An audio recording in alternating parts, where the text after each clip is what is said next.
एक सुंदर सा जंगल में टूनी चिड़िया अपनी बेटी नैना के साथ में रहती थी। टूनी चिड़िया के पति का कुछ दिन पहले ही मौत हो चुका था, इसलिए टूनी चिड़िया अपने बच्चे के लिए पेट पालने के लिए घर घर जाकर चूड़ियाँ बेचा करती थी। एक दिन की बात है, टूनी चिड़िया की बेटी नैना कहती है, माँ, मैं भी तुम्हारे साथ चलूंगी चूड़ियाँ बेचने। अरे पगली, तू कैसे जा सकती है? अभी तेरी उम्र चूड़ियाँ बेचने के लिए नहीं है, अभी पढ़ाई करने के लिए। समझी तू? जा जाकर पढ़ाई कर। लेकिन माँ, अगर मैं तुम्हारी मदद कर दूंगी तो इसमें क्या जाता है माँ? कहो ना माँ, मुझे साथ में ले चलोगी ना चूड़ियाँ बेचने के लिए? बोलो ना माँ। अच्छा ठीक है बेटा, तू इतना जिद कर रही है, मैं तुझे ले चलूंगी साथ में। शुक्रिया माँ, मुझे साथ में लेकर चलने के लिए। खुशी के मारी नैना जंगल में सैर करने निकल जाती है। थोड़ी देर और वो उड़ती है और एक पेड़ पर बैठ जाती है। फिर कबूतर भी जंगल की सैर करने आती है और नैना के पास बैठ जाती है। नैना, तुम इतना ज्यादा खुश क्यों हो? कोई लॉटरी लग गई है क्या तुम्हारी? नहीं कबूतर बहन, कोई लॉटरी वॉटरी नहीं लगी है। मैं तो इसलिए खुश हूँ, मैं अपनी माँ के साथ चूड़ियाँ बेचने जाऊंगी। तुम तो जानती हो ना कबूतर बहन, चूड़ियाँ मुझे कितनी पसंद है। अच्छा, इसलिए तुम इतना ज्यादा खुश हो? अच्छा ठीक है, अब मैं चलती हूँ, तुम अपनी माँ के साथ चूड़ियाँ बेचो। इतना कहकर कबूतर वहाँ से चली जाती है। इधर नैना भी अपने घर चली जाती है। फिर कहती है टूनी चिड़िया, अरे नैना बेटा, तू कहाँ चली गई थी? मैं तेरी कब से राह देख रही हूँ। तुम्हें साथ में नहीं चलना है क्या चूड़ियाँ बेचने? कुछ देर पहले तुम बहुत जिद कर रही थी। अगर नहीं जाना है मुझे तुम बता दो, मैं अकेले चली जाऊंगी। नहीं माँ, ऐसी कोई बात नहीं है, मैं तो बस जंगल की सैर करने गई थी। अच्छा ये सब बातें छोड़ो, अब चलो, लेट हो रहा है। फिर दोनों पक्षी चूड़ियाँ लेकर बाजार में बेचने चली जाती हैं और दोनों माँ बेटी चूड़ियाँ बेचने लगती हैं। चूड़ियाँ ले लो चूड़ियाँ, कोई चूड़ियाँ ले लो चूड़ियाँ, सस्ते दामों में बेच रही हूँ, हमारी कोई चूड़ियाँ ले लो। टूनी चिड़िया की आवाज सुनकर मिठू रानी उधर से आती है और कहती है, अरे बहन, ये तुम चूड़ियाँ कैसे बेच रही हो? बहन जी, ये 30 रुपए दर्जन है, ले लो चूड़ियाँ। ये लाल कलर की चूड़ियाँ आप पर बहुत जचेगी, ले लो बहन हमारी चूड़ियाँ। नहीं बहन जी, मैं तो सिर्फ दाम पूछ रही थी चूड़ियाँ की, कुछ खास नहीं है आपके पास चूड़ियाँ, मुझे नहीं लेना है। इतना कहकर तोता वहाँ से चली जाती है। फिर कहती है नैना, माँ, चूड़ियाँ तो कोई नहीं खरीद रहा है, और तो और माँ, कितनी कड़ी धूप लग रही है। हाँ बेटा, धूप तो लगती है, अगर पेट पालना है तो मेहनत तो करनी पड़ेगी ना। बस थोड़ी देर और इंतजार करते हैं बेटा, शायद कोई आ जाए चूड़ियाँ खरीदने। ठीक है माँ, इंतजार करते हैं। दोनों माँ बेटी ग्राहक का इंतजार करने लगते हैं, लेकिन बहुत देर हो चुकी थी। चूड़ियाँ खरीदने कोई भी पक्षी नहीं आते हैं। फिर कहती है नैना, माँ, अब चलो घर, धूप बहुत लग रही है, आज हमारी चूड़ियाँ नहीं बिकेगी। अगर इस तरह धूप में और थोड़ी देर रुके फिर हम लोग बीमार पड़ जाएंगे। माँ चलो माँ घर। ठीक है बेटा, तुम कहती हो तो चलो अब घर। फिर दोनों माँ बेटी घर वापस आ जाते हैं। माँ, मैं जा रही जंगल की सैर करने, मुझे बहुत गर्मी लग रही है माँ। ठीक है बेटा, लेकिन जल्दी आना जंगल की सैर करके। माँ, तुम परेशान मत हो, मैं आ जाऊंगी जल्दी। इतना कहकर नैना जंगल की सैर करने चली जाती है। इधर टूनी चिड़िया को बहुत तेज पेट में दर्द और बेचैनी होने लगता है।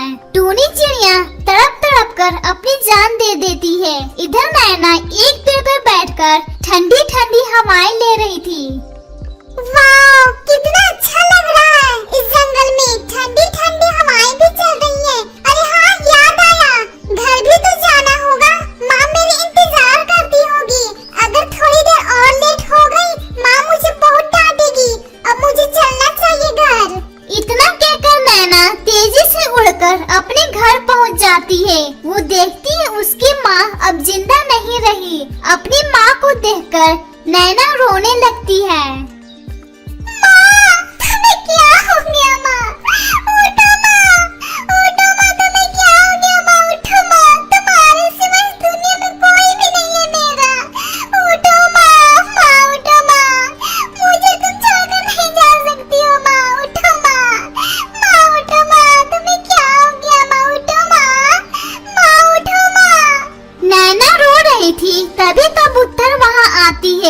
कहती है नैना। कबूतर बहन मेरे बेगा, अब मैं किसे बोलूंगी माँ? इस बार मेरे साथ ऐसा क्यों किया कबूतर बहन?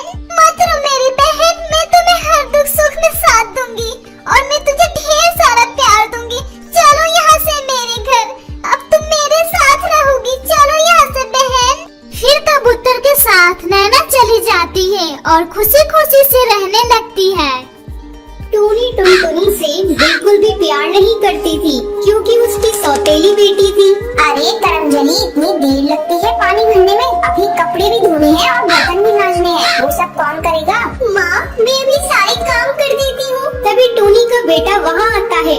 माँ, बहुत जोरों से भूख लगी है। हाँ मेरे लाल, तू उठ गया? मैं अभी तेरे लिए खाना बनवाती हूँ। ओ टुनटुनी महारानी, जा जाके पहले मेरे बेटे के लिए खाना बना दे। माँ, मैं आज खाने में फल खाऊंगा। अच्छा, मेरा राजा बेटा आज फल खाएगा तो मैं फल ही खिलाऊंगी। टुनटुनी, पहले जादुई नदी से शरीफा तोड़कर लेकर आ। मेरे बेटे का मन आज फल खाने को है तो आज घर में शरीफा फल खाएंगे। हाँ माँ, अभी जाती हूँ। टुनटुनी शरीफा फल तोड़ने के लिए नदी पार जाती है और वहाँ बैठकर रोने लगती है। माँ, तूने मुझे कैसी जिंदगी दे दी? मुझे भी अपने साथ ले रही होती माँ। मेरी सौतेली माँ मुझसे बहुत काम कराती है और मुझे खाने को भी नहीं देती। माँ, कहाँ हो तुम माँ? मेरे सामने एक बार आओ। तुम मेरे सामने क्यों नहीं आती माँ? तुम्हें मेरे दर्द दिखाई नहीं देता? तभी उस नदी पार पानी पीने के लिए एक बुलबुल आती है। जब वो टुनटुनी को रोते हुए देखती है तो उससे पूछती है, क्या हुआ है बेटा? तू इस नदी पर बैठकर क्यों रो रही है? मेरी माँ मुझे अकेला छोड़कर चली गई और मेरी सौतेली माँ मुझसे बहुत काम करवाती है। लेकिन तेरे पापा वो तेरी माँ को कुछ नहीं कहते। पापा को कुछ नहीं पता कि मेरी सौतेली माँ मुझ पर कितना अत्याचार करती है। मैं जब भी उनसे कुछ कहने जाती हूँ मेरी माँ मुझे पीटने लगती है।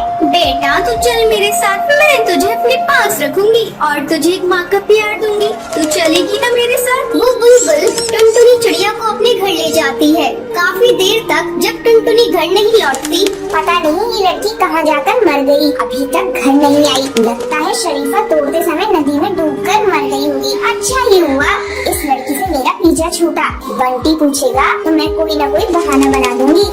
शाम को जब बंटी घर आता है तो टूनी रोना शुरू कर देती है। बंटी, पता नहीं टुनटुनी कहाँ चली गई, बहुत देर से घर में नहीं आई। कई दिन से कह रही थी कि मैं अपनी माँ के पास जाऊंगी। लगता है वो उसी की खोज में चली गई। अरे पागल, तूने मुझे चिट्ठियाँ लिखकर बताया क्यों नहीं? पता नहीं मेरी बेटी किस हाल में होगी। मैं अभी उसे ढूंढने के लिए जाता हूँ। बंटी को टुनटुनी नहीं मिलती और वो खाली हाथ घर लौट आती है। समय तेजी से गुजरने लगता है और टुनटुनी पढ़ लिख कर डॉक्टर बन जाती है। अरे माँ, तुम्हारी ये हालत कैसे हो गई? तुम कौन हो बेटा? मुझे आँख से दिखाई नहीं दे रहा है। तुम मुझे कैसे जानती हो? माँ, मैं तुम्हारी बेटी टुनटुनी हूँ। बेटा मुझे माफ कर दे, मैंने तुम्हारे साथ बहुत बुरा किया। तेरे जाने के बाद अचानक मेरी आंखों की रोशनी चली गई और मैं अंधी हो गई बेटा। और एक तूफान में बंटी और पप्पू की मौत भी हो गई। मैं बर्बाद हो गई बेटा, बर्बाद हो गई। माँ, तुम चिंता मत करो, जो हो गया सो हो गया। अब मैं तुम्हें कहीं नहीं जाने दूंगी, तुम मेरे ही साथ रहोगी। फिर टुनटुनी और टूनी साथ साथ रहने लगती है। सुंदरबन जंगल में टूनी चिड़िया और उसकी सास बबली कबूतरी रहा करती थी। बबली कबूतरी अपनी बहू टूनी चिड़िया पर बहुत अत्याचार किया करती थी। टूनी बहू, तू यहाँ बैठी क्या खा रही है? मैं भूख से मरी जा रही हूँ, लेकिन तुझे मेरी परवाह कहाँ? माँ जी, अभी तो आप ही ने कहा था कि आप अभी नहीं खाएंगी। डायन, तूने झूठ बोलना भी शुरू कर दिया। मैंने कब तुझे कहा था कि मैं नहीं खाऊंगी? तू मुझे भूखा मारना चाहती है? नहीं माँ जी, ऐसी कोई बात नहीं है। मैं अभी आपके लिए खाना लगा देती हूँ।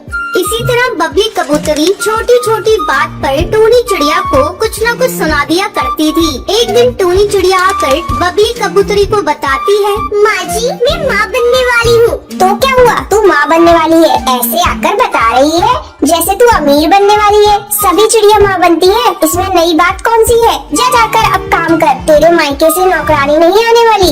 ऐसे ही 7 महीने गुजर जाते हैं। एक दिन टूनी चिड़िया कपड़े धोने के बाद गीले कपड़े सुखाने के लिए अपनी ननद लाडो को बुलाती है। लाडो, ओ लाडो, जरा जल्दी यहाँ आना। क्या है भाभी? लाडो, इन कपड़ों को ले जा और बाहर डाली पर सुखा दे। टूनी बहू, तू ये क्या कर रही है? अब मेरी बेटी कपड़े सुखाएगी? तू माँ बन रही है तो क्या सभी लोग तेरे आगे पीछे काम करने के लिए ढूंढेंगे? लाडो कपड़े नहीं सुखाएगी, तू खुद जाकर और कपड़े सुखा दे। लेकिन माँ जी, ये बाल्टी बहुत भारी है। डॉक्टर ने मुझे भारी चीजें उठाने से मना किया है। तू जाती है या मैं मोंटू बेटे को बुलाऊं? 2 थप्पड़ तुझे लगाएगा तब तेरी अकल ठिकाने आएगी। नहीं माँ जी, आप मोंटू चिड़ी को मत बुलाइए, मैं खुद ही कपड़े सुखा लेती हूँ। टूनी कपड़ों से भरी बाल्टी उठाकर बाहर डाली पर जाने लगती है। तभी उसके पंख लड़खड़ाने लगते हैं और वो पेड़ से नीचे गिर जाती है। करमजली एक काम भी ठीक से नहीं कर पाती। पहले से घर का खर्च कम था, जो इसने डॉक्टर का भी खर्चा बढ़ा दिया। बबली कबूतरी टूनी चिड़िया को लेकर हॉस्पिटल जाती है। डॉक्टर, मेरी बहू को जल्दी होश में ला दो।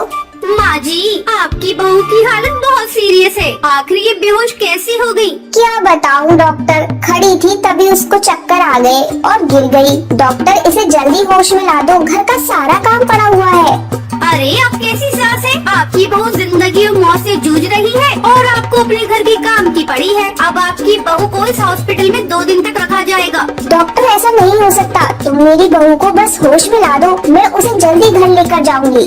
ठीक है, थोड़ी देर आप यहाँ इंतजार कीजिए, मैं अभी आती हूँ। तभी डॉक्टर उसे वहाँ बिठाकर पुलिस को फोन कर देती है। इंस्पेक्टर कौए, आप इस जालिम कबूतरी को गिरफ्तार कर लो। इसने अपनी बहू पर बहुत सारे जुल्म किए हैं। अभी इसकी बहू ने होश में आने के बाद मुझे सारी बात बताई है। पुलिस बबली कबूतरी को गिरफ्तार है और टूनी चिड़िया से कहती है, अरे तू घोंसले में कैसे बैठी है? चल निकल घोंसले से और चल घर के काम कर। माँ जी, मैं अभी चल रही हूँ, आप मुझ पर गुस्सा क्यों कर रही हैं? गुस्सा नहीं तो और क्या करूँ तुझ पर? मेरे बेटे के तो कर्म ही फूट गए। मैंने तो सोचा था तेरा बाप गाड़ी देगा, सोने की सिकड़ी देगा, लेकिन उसने तो कुछ नहीं दिया। तू अपने मायके से तो कुछ नहीं लाई और यहाँ महारानी बनकर बैठी रहेगी। माँ जी, आपको ये सारी बातें मेरी मम्मी पापा से कहनी चाहिए थी। हरामखोर, मुझे जेल भिजवाकर तेरा कलेजा ठंडा नहीं हुआ और तू अब जुबान भी चलाने लगी। माँ जी, मुझे मत मारिए, मेरी क्या गलती है? एक दिन फिर बबली कबूतरी टूनी को परेशान करने के लिए उसके कमरे में जाती है। चोरी महारानी टूनी, कैसे आराम फरमा रही है? चल जाकर उपले बना। माँ जी, मैं दूसरे काम कर लूंगी, मैंने कभी उपले नहीं बनाए। अच्छा तो चल, मैं तुझे सिखा दूंगी। अगर तुझे उपले नहीं बनाने थे तो तेरे माँ बाप ने इस घर में शादी क्यों की? चल अब चलकर उपले बना, 4 दिन से उपले नहीं बने। माँ जी, मुझसे उपले नहीं बनेंगे, आने दीजिए इनको, मैं इनसे कह दूंगी, मुझे उपले नहीं बनाने हैं। ले, वो आ गया, अब बोल, देखती हूँ वो तेरी बात मानता है या मेरी बात मानता है। माँ, तुम दोनों में बहस कैसे हो रही है? तू अपनी पत्नी से ही पूछ ले। क्या हुआ जी? देखिए ना जी, माँ जी मुझे उपले बनाने को कह रही है, मैं उपले नहीं बनाऊंगी। मैंने कभी अपनी जिंदगी में उपले नहीं बनाए। आपने मुझसे शादी के उपले बनाने को की थी। क्या कहा तूने? तू उपले नहीं बनाएगी? अब तो घर के सारे काम तुझे ही करने हैं। तू दहेज लेकर नहीं आई है। आपने दहेज के लिए मेरे पापा से क्यों नहीं कहा? कहा तो था तेरे बाप को, कंकाल निकला, खाली हाथ अपनी बेटी को यहाँ भेज दिया। मेरे सारे शौक धरे के धरे रह गए। मैंने तो अपने दोस्तों से भी कह दिया था, लेकिन तेरे कंकाल बाप ने मेरे दोस्तों के सामने कोई इज्जत नहीं रखी। तो जल्दी से माँ जो कहती है वो कर, नहीं तो तेरे भाई को बुलाकर तुझे तेरे घर भेज दूंगा। आप लोग मेरे साथ बहुत गलत कर रहे हैं। गलत तो अब मैं करूंगी। अरे मोंटू, चल फोन लगा अब इसके भाई को और उसे साफ साफ कह दे अभी आए और अपनी बहन को ले जाए। मुझे ऐसी कंगाल बहू नहीं चाहिए। मोंटू चिड़ा टूनी के भाई को फोन लगाने लग जाता है। आप लोग ऐसा क्यों कर रहे हैं? मत लगाइए फोन मेरे भाई को। अभी तो उसने मेरी शादी की है। मेरे मायके वालों ने अपनी हैसियत से ज्यादा खर्च करके मेरी शादी की, लेकिन आप लोगों को इससे क्या? लड़की वाले दिख जाए, लेकिन आप लोगों को कोई फर्क नहीं पड़ता। आप लोगों को तो बस दहेज से मतलब है। मैं कहता हूँ तू अब चुप हो जा। क्या साले साहब, मैं कब से तुझे फोन लगा रहा हूँ, तू फोन क्यों नहीं उठा रहा? तू जल्द से जल्द यहाँ और अपनी बहन को लेता जा। ये आप क्या कह रहे हैं जीजा जी? ऐसी क्या बात हो गई? पहले मेरी बात मेरी बहन से कराओ। मोंटू चिड़ा टूनी चिड़िया को फोन देता है। भैया तू जल्दी मुझे लेने आ जा। मेरे ससुराल वाले दहेज के लालची हैं। ये सुबह से मुझे मार पीट रहे हैं। मैं यहाँ और कुछ दिन रही तो मैं मर जाऊंगी। टुन्नू चिड़ा अपनी बहन की बातें सुनकर हवाओं को चीरता हुआ वहाँ आता है। भैया तू मुझे यहाँ से ले चल। ये लोग मुझे बहुत मार रहे हैं। क्यों जी, आप लोग मेरी बहन को क्यों मार रहे हैं? क्यों जीजा जी? इसी दिन के लिए मैंने अपनी बहन का हाथ आपके हाथ में दिया था। अब तो मैं बहन को एक मिनट भी यहाँ नहीं छोड़ूंगा। हाँ, ले जा तू अपनी बहन को। मैं अपने बेटे की दूसरी शादी कर दूंगी। मैं तो अपनी बहन को लेता ही जाऊंगा, लेकिन तुम लोगों को मैं नहीं छोड़ूंगा। देखता हूँ आपके बेटे की दूसरी शादी कैसे होती है। मैं आप लोगों का जीना हराम कर दूंगा। अरे तू तो मेरे ही घर में खड़ा होकर मुझे ही धमकी दे रहा है। अपनी बहन को लेकर चुपचाप यहाँ से चला जा, वरना मैं तेरा वो हाल करूँगी कि तेरे घर वाले भी तुझे नहीं पहचानेंगे। भैया इन लोगों से बहस मत करो, जल्दी चलो यहाँ से। ये लोग कुछ भी कर सकते हैं। टूनी चिड़िया अपने भाई टुन्नू के साथ मायके चली जाती है। टूनी बहुत ही गरीब चिड़िया थी। किराया न दे पाने के कारण उसका मकान मालिक उसे घर से बाहर निकाल देता है। तब टूनी एक छोटा सा घोंसला डालकर अपनी बेटी के साथ उसमें रहने लगती है। एक दिन माँ मुझे बहुत जोर की भूख लग रही है। सुबह से तुमने मुझे कुछ खाने को नहीं दिया। बेटा घर में खाने को एक भी दाना नहीं है। मैं तुझे कहाँ से खाना खिलाऊं? तो रुक, मैं पड़ोस में जाकर देखती हूँ, अगर कुछ खाने को मिल जाए तो। टूनी अपने पड़ोसन के घर जाती है। मेरी बेटी भूखी है बहन, कुछ खाने को हो तो दे दो। अरे तुम यहाँ भीख मांगने आई हो? मुझे तुम्हें भीख देने के लिए कुछ भी नहीं है। भरी जवानी में अपने पति को खा गई। तुम्हारी तो परछाई भी किसी पर पड़नी नहीं चाहिए। जल्दी हटो मेरे दरवाजे से। बहन मेरे साथ ऐसा बर्ताव क्यों कर रही हो? भूखे को खाना खिलाना तो पुण्य का काम होता है। मुझे ऐसा पुण्य नहीं चाहिए। जल्दी हटो मेरे दरवाजे से, मुझे बहुत सारे काम करने हैं। बहन लाओ, मैं तुम्हारा काम कर देती हूँ, पर मुझे खाने को कुछ दे दो। देखो मैं तुमसे कह रही हूँ ना, तुम यहाँ से जाओ। तुम हटती क्यों नहीं? नहीं तो मैं अभी पुलिस को बुला लूंगी। नहीं नहीं बहन, पुलिस नहीं बुलाना, मैं जा रही हूँ। टूनी दुखी मन से वापस घर लौट आती है। बेटा इस जमाने में गरीबों की मदद कोई नहीं करता। चल मैं तुझे लेकर जंगल में चलती हूँ, वहीं कुछ मिल जाएगा तो तुझे खिला दूंगी। अगर आज तेरे पापा जिंदा होते तो आज तेरी हालत ऐसी ना होती। टूनी टुनटुनी को लेकर रोती हुई जंगल में जाती है। वहाँ एक साधु ध्यान लगाए हुए बैठा था। महात्मा जी मेरी मदद कीजिए, मैं बहुत गरीब हूँ और बहुत दुखी भी हूँ। घर में खाने पीने को कुछ भी नहीं है, मेरा घोंसला भी टूटा फूटा है। महात्मा जी आप मेरी मदद करिए। साधु अपनी आंखें खोलता है। बेटी, अब तुम्हारे तो किधर कट गए। मैंने तुम्हारी सारी बातों को सुन लिया है। ये लो जादुई मिट्टी, इससे जाकर एक मिट्टी का घर बनाओ। घर बनते ही तेरे सारे दुख दूर हो जाएंगे। और ये लो फल, इसे तुम और तुम्हारी बेटी खा लो। इसे खाकर इसका बीज अपने आंगन में लगा देना। ये जादुई फल है, ये सालों साल तुम्हारे पेड़ पर लगे रहेंगे। फिर उसे बेचकर तुम खुशी खुशी अपना गुजारा कर सकते हो। टूनी फल और मिट्टी लेकर अपनी बेटी के साथ अपने टूटे फूटे घोंसले के पास आती है और वहीं साधु की दी हुई मिट्टी से घर बनाती है। मम्मी ये घर कितना सुंदर है। हाँ बेटा, अब हम लोग इसी घर में रहेंगे। फिर दोनों फल खाती हैं और उसका बीज नीचे आंगन में लगा देती हैं। अगले दिन जब टूनी सोकर उठती है तो वो देखती है, अरे मैंने जो कल बीज लगाया था उससे विशाल पेड़ उग गया है और इस पर बहुत सारे फल भी लग चुके हैं। मैं अभी इन फलों को तोड़कर जंगल जाकर बेचूंगी। टूनी फलों को तोड़कर जंगल में बेचने लगती है। अब टूनी के पास पैसों की कोई कमी नहीं थी। माँ जंगल में अगर वो साधु नहीं मिलते तो आज ये मिट्टी का घर भी नहीं होता। हाँ बेटा, एक दिन फिर से हम जंगल में चलेंगे और उस साधु का धन्यवाद करेंगे। चल टुनटुनी बातें करना छोड़ और चल के खाना खा ले। हाँ माँ अभी आई। इस तरह टुनटुनी और टूनी खुशी खुशी मिट्टी के घर में अपना जीवन बिताने लगती हैं।